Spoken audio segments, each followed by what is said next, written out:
sudah pernah membaca berita. Kita dapat menemui berita di berbagai media, mulai dari radio, televisi, koran, majalah, dan media online.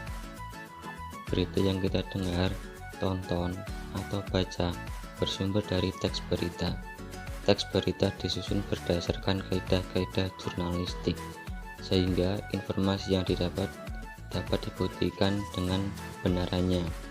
Sementara dalam Kamus Besar Bahasa Indonesia, berita diartikan sebagai laporan, seperti kabar, cerita, atau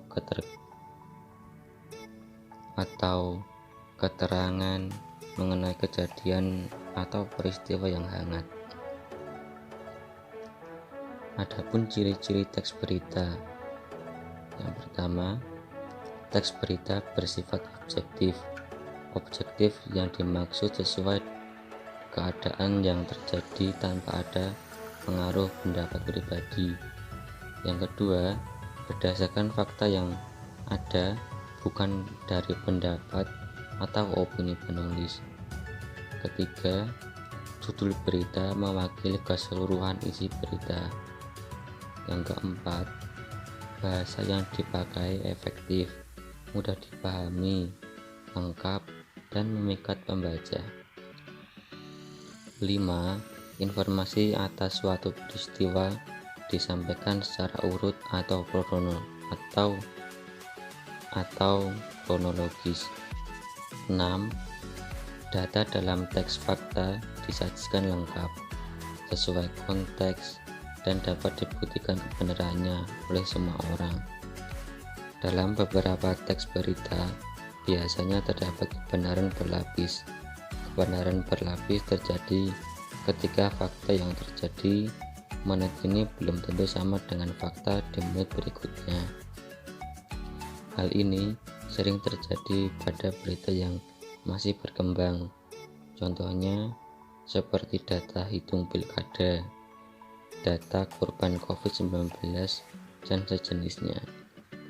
Yang kedelapan, penyampaian mengenai waktu, tempat, dan sumber berita harus valid dan dapat dipertanggungjawabkan. Yang kesembilan, teks berita memuat unsur 5W+1H.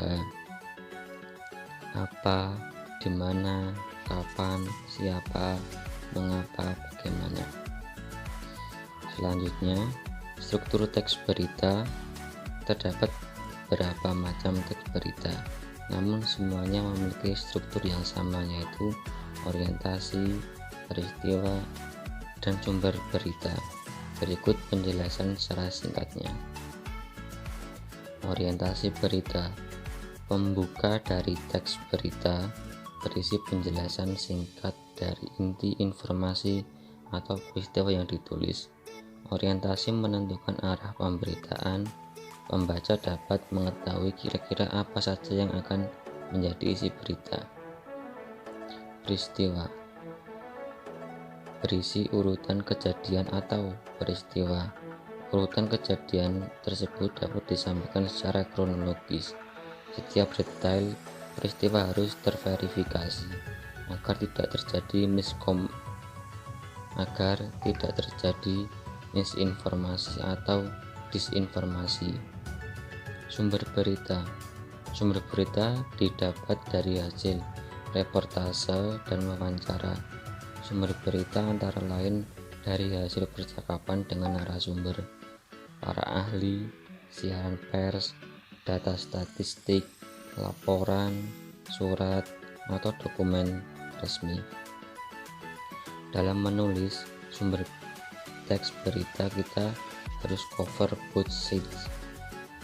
Maksudnya, kita perlu menuliskan sumber berita dari berbagai sudut pandang agar fakta yang disajikan semakin jernih.